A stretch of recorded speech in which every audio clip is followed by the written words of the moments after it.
here's why divorce is not actually a real word. I'm Brian Bandas, and this is The Married Man. It's time to put on your big boy pants. All right, boys, let's get to business. This is The Married Man, where we talk about what matters most, and that is bringing your absolute best as a husband and as a father. Now, when I say that divorce is not a real word, here's what I mean by that. I mean, to me, that word and that concept does not exist in my mind. I am aware that divorce actually happens. I am aware that the word is in the dictionary. But as far as my life is concerned, and as far as my family and my marriage is concerned, I consider it irrelevant and basically not to exist. Primarily because I don't want that to be an option. I don't want it to be a consideration. When I think about fitness, there's a great parallel here, and I probably use fitness and sports as an analogy too often, but I'm sorry, it's part of my life and it's pretty prime for analogies. So several years back now, I did CrossFit for maybe a year and a half. And some of these workouts, right, are just an absolute grinder and you're in the middle of it.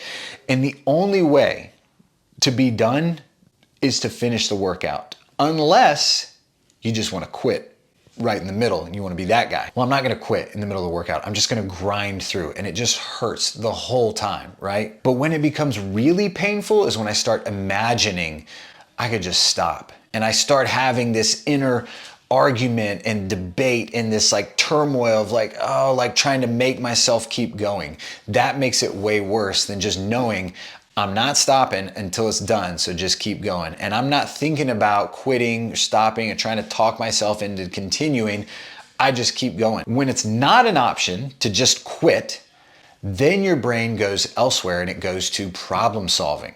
During that workout, I can spend all my energy trying to just talk myself into not quitting, or I can spend all my energy focusing on my movements, focusing on my breathing, make sure that I'm moving efficiently and that I'm conserving energy and that I'm pacing myself right. Marriage is the same way. You eliminate divorce as an option. You eliminate the word from your vocabulary. That's not a thing. So when things get difficult, I'm not thinking about whether or not I should stay in. That decision's already been made. And now I can focus on, what does my marriage need? What does this relationship need? Short term, what does it need today to repair things? And long term, what does it need so that we can invest in it and cultivate something that is healthier and richer in the future? I guess what I'm trying to say is, when it gets really difficult, instead of wondering whether or not you're going to stay, you focus on watering your grass, right? I can think of two specific moments in our marriage, not where I considered divorce, but where it was so painful for a moment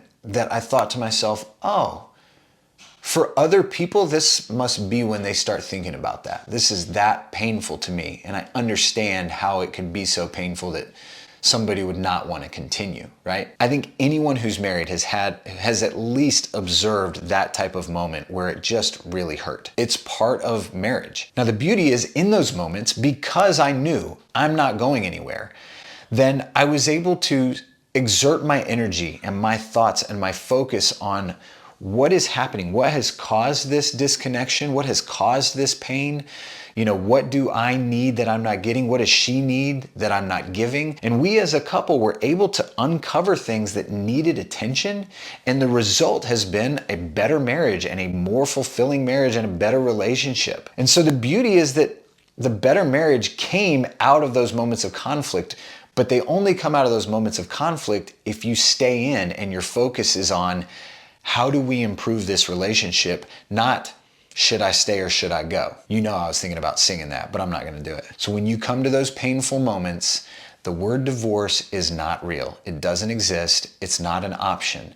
So then the question is, what does your marriage need from you? What does your wife need from you? What do you guys need to tend to? What do you need in order to heal and come back together? That's your focus. And if you're getting some out of these videos, guys, if you're becoming a better husband, a better father, a better man in some way, then hit that little subscribe button for me. I post videos 2 times a week here at The Married Man. If you subscribe, you'll get to see those and be challenged and encouraged to be the kind of husband and the kind of father that I know that you want to be. I'll see you in a couple days.